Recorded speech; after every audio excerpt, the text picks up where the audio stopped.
Bogdan Shi Guangdi 200 aastat enne Kristuse sündi. Süngelt ja pahuralt istus elevandiluust troonil taevaaluse maailma valitseja, uhke ning suureline nagu taevas ise. Tema silmist tormitses tõre kollane meri, mis peksis vahetpidamata Hiinamaa randu. Ja tema karm otsaesine oli kordse täis nagu kobikõrb madusid. Ta istus otse kui tusane pilv, mis peidab endas tuld ja kõuekärgatusi. Tema trooni ees küüratusid tuulest sasitud ja murtud viljapeadena Hiinamaa targad mehed. 100 laubad olid aupaklikult surutud marmoplaatide vastu. Ja siis kõmistas Bogdan. Kas on maha põletatud? Kas on muudetud suitsuks ja tuhaks?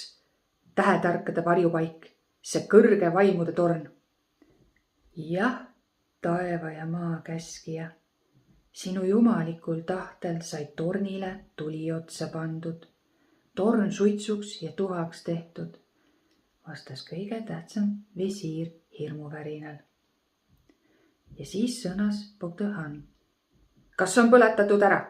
Kas on muudetud suitsuks ja tuhaks? Käsikirjad ja pärgamendid, milles püütakse maailma ehituse saladustele ligi pääseda, aga milles tegelikult vaid valetatakse ja aetakse inimhingi segadusse.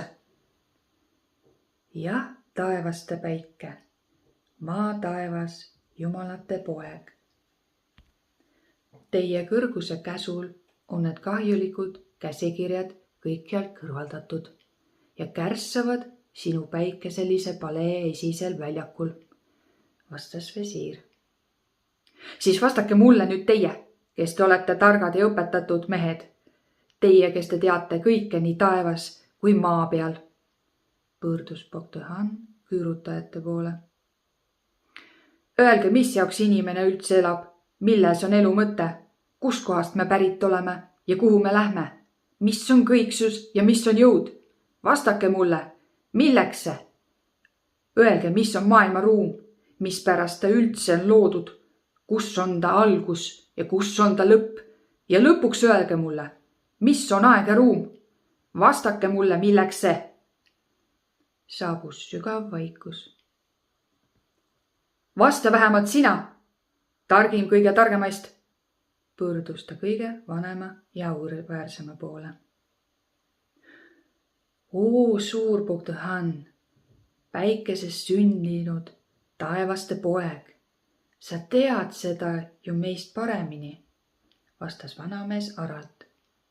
Kui te midagi ei tea, miks te kirjutate siis foliante ja kägistate üksteist oma tarkadel koosolekutel? Vasta mulle otsemaid. Mu kõikvõimas käskija. Kui taevalik kõrv tahab kuulda, siis võime sulle tõepoolest paljudki selgitada.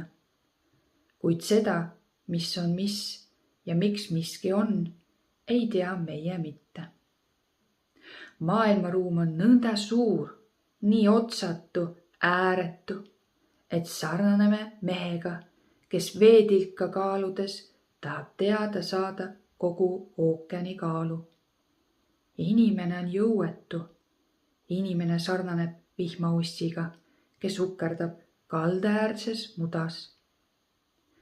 Igal nähtusel ja igal asjal on oma põhjus ja oma tagajärg. Meie sinuga seisame põhjuste lõputu trepi ühel astmel. Ja kui me põhjust tunnetades hakkamegi treppi mööda alla põhjatus sügaviku poole minema, kahtub meie mõte peagi nagu vihmapiisk päikese käes.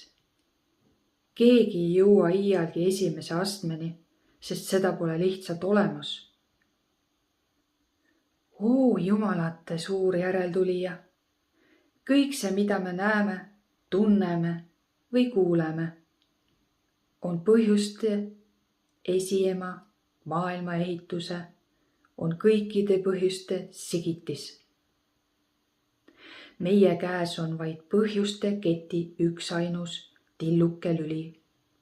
ülejäänud hunnitu hulk lülisid peidab ennast lõpmatuses.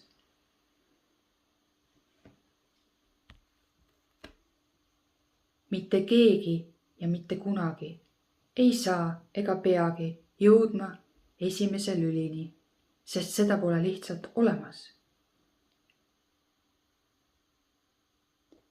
Milleks siis mulle kõik see, mida ma näen, kuulen ja tunnetan?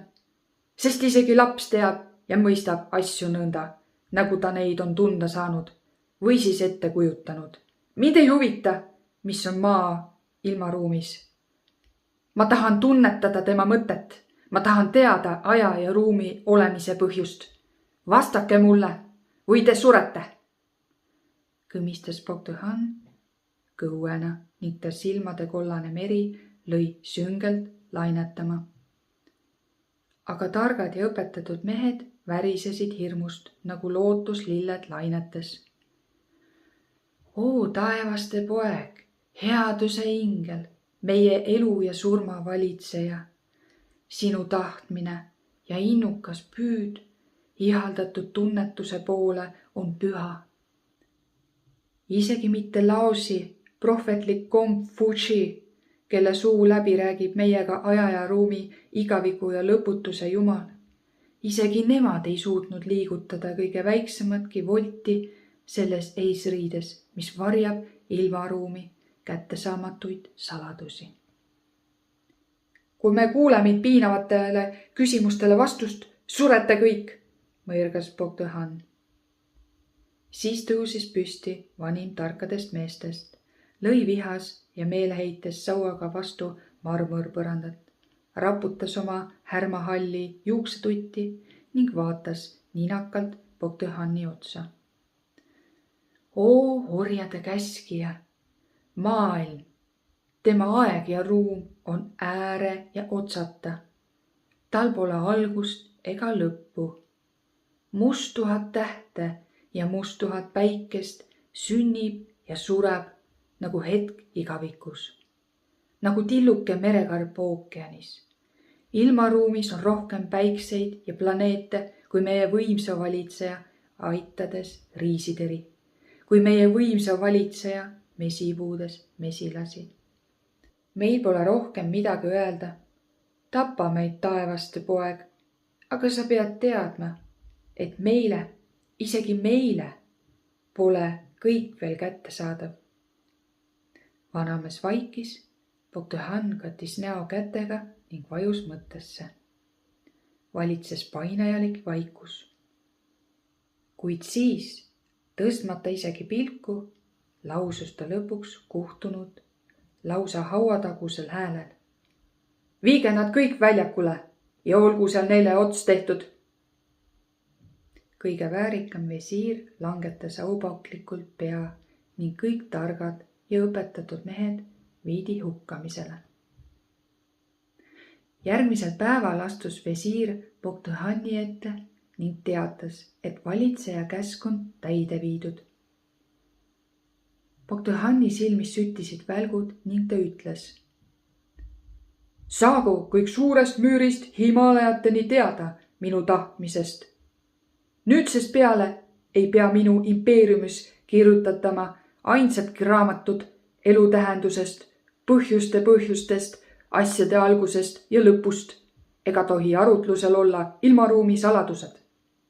Kuulutage kogu maailmale, et Pocahon Shi Huangdi tappis vaimu ja mõtte, sest vaim viib meid lõpmatusse, mõte aga surma. Kadugu vaim ja mõte, elagu loomussunnist juhitud elu, elagu minu rahvas vaimu ja mõteta. Elagu rõõmsalt ja õnnelikult oma teadmatuses, armastagu ta tehku sugu ja andku rõõmule selle helde päikese all. Hommikul leidis õukondlased Pocahoni surnult. Ta oli iseennast karistanud, oli iseendale kinšalli südamesse torganud.